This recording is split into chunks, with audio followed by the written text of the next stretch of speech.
Well, a warm welcome to today's talk. It's still Tuesday the 25th of January, although by the time I upload this it'll probably be Wednesday the 26th of January. Now I want to talk about this new Omicron variant that people have been writing to me about, in probably 1,000 or so of you. A lot of concern about this so-called BA.2 variant. Is there a new variant of Omicron? Yes. Am I concerned about it? No. But I'll give you the full details on that. So if you haven't got time to watch the whole podcast, that summarises it. But before we do that, I just very briefly want to look at South Africa's past as a guide to our present. Now this is the data from South Africa from Dr. Rikwan Suliman, and I'll put the links to his site. Now what we see here is we're imagining here all the waves started at the same time. And here we see the Omicron wave up very quickly, down very quickly, as opposed to the Delta wave, which went on for ages, as opposed to the Beta wave, which went down here, and as opposed to the first wave, the B.1 wave that went down there. So this just shows that the Omicron wave has been much quicker in South Africa, and we can expect it to be very similar here as well. And indeed in the States, although in the States it's still quite a bit behind. So that's the cases with the positivity there. Now this is the waves of COVID-19 cases in Gauteng, which of course was the epicenter. So here we see the Omicron wave. Here we see the this one here is the Delta wave. Here we see the black one is the first wave, the original wave, and the blue one, what we used to call this a South Africa variant, the Beta variant. That is that one. And of course the data here is not finished yet, but it is going down nicely. And judging by all the other waves, it's not going to start going back up again. Omicron is well and truly on the way to endemicity, to becoming endemic in South Africa. It won't go away entirely, but it's going to go down to remarkably low numbers, and I believe the same is going to happen in our countries as well. So fairly encouraging. Now this one, again, this is Gauteng, the epicenter area. Daily deaths. Now first wave here, daily death rate. Beta wave, daily death rate. Delta, which we know was a bad one, death rate there, and here we see the death rate so far from Omicron, and we see the peak is so much massively lower. So at the equivalent time in the Delta wave we were way up here and then way up here, but it's petered out much more quickly. Still people dying, I'm not minimizing this, but way lower and definitely on a downward trajectory, the Omicron deaths in South Africa. So I thought that was really useful from Dr. Suliman there to just put these together. Now this is data I've just taken from the South Africa live site just an hour ago. So this is bang up to date. This is what the wave looks like in terms of hospitalizations. So relatively low numbers of hospitalizations, peaking there at 9,643 was the peak. The different colours here are private and government hospitals in South Africa. This is the current situation now. So there's 6,200 people in hospital in South Africa now who have been diagnosed with SARS coronavirus 2, which we know is all Omicron. Many of those are incidental. They're not all there because they're sick from SARS coronavirus 2. About 50% are there incidentally. We see that there's 500 in intensive care, 441 high care, they're there in general ward, so 6,200 patients. And what interventions are they getting? Well, 243 are currently ventilated, and in a country of 60 million people, 741 are currently requiring oxygen. But as we say, at least half of these, if not more, are requiring oxygen for reasons other than coronavirus. So this is remarkably encouraging from South Africa. A lot of natural immunity in South Africa, which of course we know is as beneficial as natural immunity is excellent, as we saw yesterday. I won't re-show you the graphs on those now because I want to go on to this bit here. So Omicron BA.2 variant. So the original one was B1. So that was the original one there, B11592. So this one's called BA.2. So the original one we're now calling BA.1. And this is now BA.2. Now the PANGO lineage is described as a cluster of sequences that are associated with an epidemiological event. So the epidemiological event here was the arrival of the Omicron variant. Now I'm just going to show you this because this is where the Omicron variant turned up. Its history along here is not well known. It's never been definitely identified where it came from. It could well have been mice. It could well have evolved in mice, but we do know it came from this early first Wuhan-based lineage here. So it did not come from Delta, it did not come from Alpha, it did not come from Beta, it's on its own. And it arrived apparently to convert the world from being a pandemic to an endemic, which so far is seeming to be a very positive thing. It's traumatic on the way, but it's quite amazing the way it's just arrived, and it's had so much less severe disease, as we've just seen from the South Africa data, combined with the immunity which had accumulated, of course. Now, this is phylogenetic assignment of named global outbreak lineages. So phylogenetic is looking at the evolutionary history, the genetic evolutionary history. Now, what we actually have with this pandemic is that's the original Omicron here. So imagine that's the that's the original Omicron there, that derived from wherever, probably from mice. Now, some people have got confused by this because some people thought there was the original Omicron here, and that evolved into BA1, and that evolved into BA2. That is not what happened. That is not what happened. This is why so many people have got confused about this. That is not what happened. There was co-evolution. Well, not actually, co-evolution's got a specific meaning. They evolved at the same time sequentially. So here we have one cladal derivation from the original Omicron, and here we have another cladal derivation. They were evolving at the same time. We could call these sister clades, and the clade is the grouping. It's like I'm part of my grandfather's clade that came out to my father and my mother and me and siblings and things like that. But of course I'm also part of my great-grandfather's clade and my great-great-grandfather's clade as it spreads out in a family. It's the same, exactly the same idea with viruses. So there we are. They are sister clades. It is not that BA2 evolved from BA1. This is what's caused lots of confusion. And when you read, I've just read about probably a dozen different articles about this, and you can just tell that the journalists writing about this don't understand that. They just haven't got it. But that is the situation.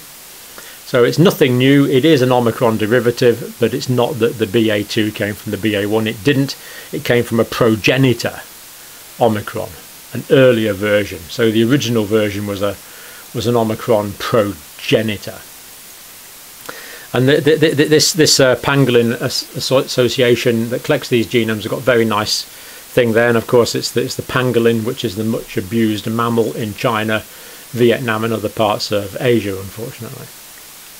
So a nice tie up there. Just a very clever name, that very clever name. So Omicron includes PANGO lineages B11529, the original, and descendant PANGO lineages BA1, BA11, which we don't hear much about, can't be a very common one, BA2, and there's another one called BA3. So is it surprising we've got an extra one of BA2 that so happens to be slightly out-competing the other one? Not remotely. These viruses mutate all the time. This was completely anticipated. It was obviously going to happen and will continue to happen. So BA2 that people are concerned about now is a descent lineage from the original B11529, as is the BA1 that's been the predominant one so far. It's the BA1 that's taken over from Delta and now it looks like the BA.2 is taking over from the BA.1. So this is sometimes called Omicron Plus, and it's not at all surprising. I remember doing a video where we had a Delta Plus. Of course, this is going to happen because there's natural evolution. First identified in the Philippines, interestingly. Then it looked like India happened next, but now it's in quite a lot of countries. So it's Omicron sublineage BA.2. At least 10,000 cases reported in 40 countries, so this is spreading around the world. It appears more rapidly than the original BA.1. Potentially increased transmission over the Omicron clade BA.1. Looks like this is the case. It seems to be transmitting more quickly.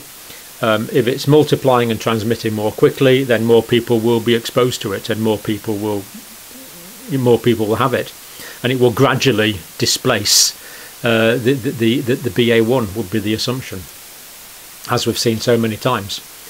UK Health Security Agency have classified a variant under investigation, not yet a variant of concern. Doubling time seems to be every 4 days, so it's pretty rapid transmitter. Early data showing it's 120% growth advantage over the original Omicron clade, so slightly more than twice as infectious.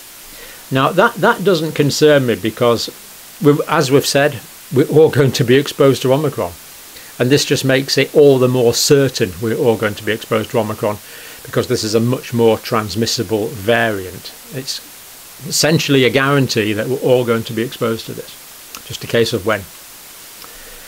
And this makes it even more unstoppable. So it's not the same. So like when Delta was taken over by the Omicron was 500 times more transmissible. And the other reason it took over from Delta was that Omicron, when someone was infected with Omicron, they became immune, or essentially immune to Delta, so the Delta simply died out. So it's not this difference, it's 120% difference, not 500% difference. But that is enough of a growth advantage to mean it will become the predominant Omicron variant. Similar growth in Denmark, Norway, Sweden and India so far, with this sort of doubling time every 4 days. Now it does not have the same S gene target failure on the PCR as Omicron BA.1. So the reason we're able to identify the Omicron BA.1 from the Delta was that only 2 genes came up on the PCR. That the S gene didn't come up, the target gene didn't come up. Now with the BA.2 it does come up. So if you're testing with a PCR, just on the PCR test, if you don't do a genomic analysis, it looks the same as Delta.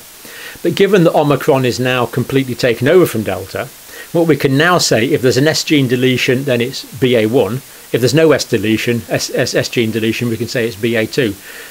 I suppose it could be Delta, but it's very unlikely. Delta's essentially gone now, and that includes the United States and the United Kingdom. So slight difference there because of the change in the spike protein. So BA.2 is S gene positive, BA.1 was S gene negative is the difference. BA.1 has got about 60 mutations from the original Wuhan strain, about 60 mutations, and there's about 20 mutations different, we think, on the BA.2, so probably about another 20 mutations. But probably not enough to worry about. So Megan Call, UK Health Security Agency epidemiologist, no evidence at all yet it can evade Omicron BA.1 immunity. So am I expecting people to become reinfected? No. Will be different to Omicron in any meaningful way, so it's basically a minor variation. Variants will continue to emerge, of course, but not all variants is a problem, and this is one of those. We believe only having a transmissibility advantage at this stage of the game with population immunity so high isn't a total showstopper. So because herd immunity now is so high, I don't believe there's not going to be another wave of BA.2. If you've been exposed to the original Omicron, I believe you will have a very high level of immunity to this one. And in fact, I'll maybe just explain why that is the case. So here we have a diagram that we're fairly familiar with. So that's the coronavirus there, and as we know, there's a spike protein, spike glycoprotein, nucleocapsid protein, the protein that surrounded the RNA in the middle. There's membrane protein, there's envelope protein, and they're the main ones. And of course the body makes, when these come into the body, all of these protein components are recognised by the immune system that says, just a minute, this isn't part of me, this isn't part of my body, therefore I'm going to make antibodies to them. So if you're infected with a virus, you'll make antibodies to all of those. You'll have what we call a polyclonal response, and in fact there's about 22 different proteins you'll make antibodies to. But not only that, each of these proteins will act as a sensitization of the memory B and the T cells. So if a cell is in future is infected with any of these proteins, then the cytotoxic T cells will still kill the virally infected cell. So even though there's a bit of a change, a bit of a change there and a bit of a change there, then there's probably less of a change there, less of a change here. So the virus is still very much recognised as being a SARS coronavirus 2 and will be eradicated by the immune system accordingly. So that makes me pretty hopeful because of the polyclonal response, both to antibody response and indeed to the B and T cell response.